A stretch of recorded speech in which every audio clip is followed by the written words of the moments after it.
What is up, folks? CuriousTanmay here. So, as some of you might be knowing, I am in the middle of my US visa application process. I have successfully booked my US visa appointment, but I'm yet to give my interview and hopefully get the US visa. So, I have decided to document my experience in the form of two videos. In the first video, I'll be sharing with you my step-by-step experience from getting a university admit to booking a US visa appointment, and trust me, it is not as easy as it seems.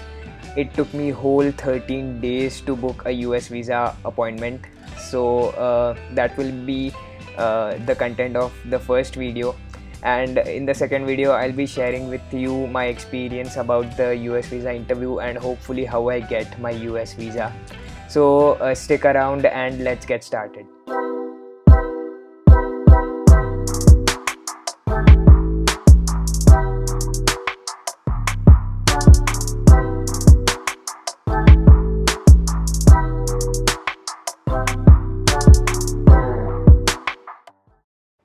Okay, so in this video I'll share with you how I got my US visa appointment and what you should and should not do to book a US visa appointment. So it all starts with getting a US university admit. I will share with you my story. I got my Portland State University admit letter in January or February 2020. And I was about to order my I-20 form, which is the form that is required to start the visa process. It states that you have enough finances to pay for 1 year of university. So I was about to get that ordered, the I-20 form from the university, but then the pandemic started, so I just waited. I kept everything on hold. And in the month of October, I decided to defer my admission to winter 2021, which starts in January. So it was then when I ordered my I-20 form from the Portland State University. And I will tell you what documents are required for I-20 form. So you can either show your educational loan sanction letter, or you can show your savings bank statement for the I-20 form. Some universities accept loan sanction letters, some don't. So Portland State University doesn't accept educational loan sanction letter, so I had to show my savings bank statement for getting the I-20 form. So after ordering the I-20 form, I received it within a week or so.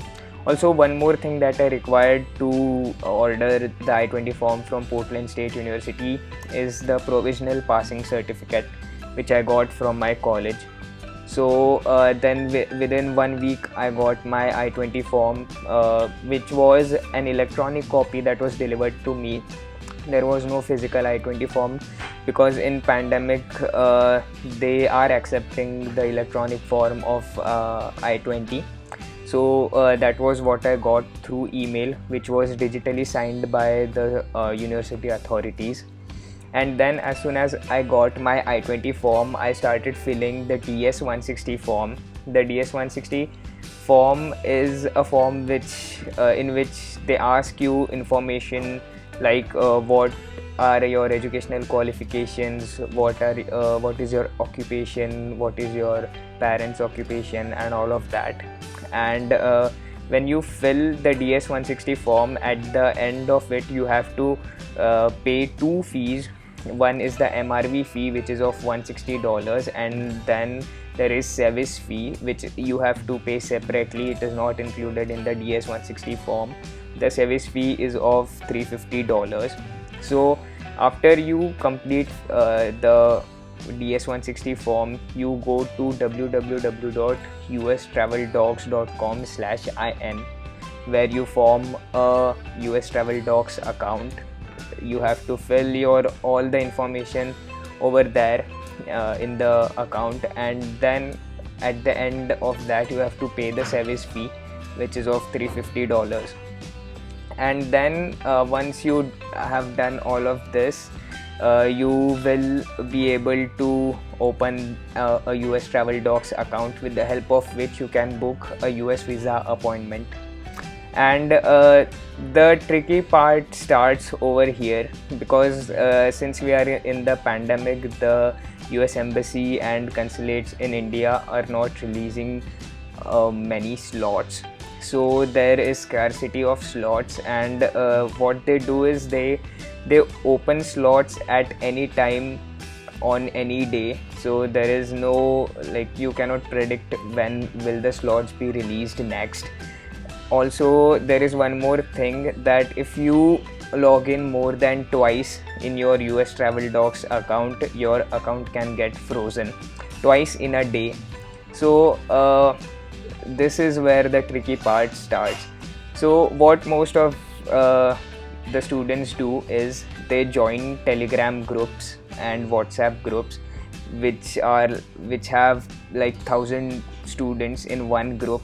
And so what everyone does is everyone decides a time at which they will check the account for whether the slots are being released or not. So what they do is every student checks 2 times a day and updates whether the slots are being released or not on the Telegram or WhatsApp group.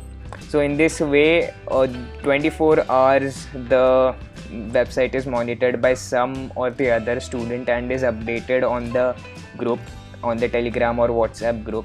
So everyone knows when the slots are released. As soon as the slots are released, the student who is checking at that time gets to know that slots are released, and he puts in the Telegram or WhatsApp group that slots are released. So everyone just logs in and they can book the appointment. But here too there is one risky thing. If the slots are released and you are logged in and you try once to book the slot, and unfortunately you are not able to book the slot because someone else booked it earlier than you, then you will get an error message saying that sorry, the slot was booked by someone else. So if you refresh, you can try it again, and you can do it maximum 3 or 4 times.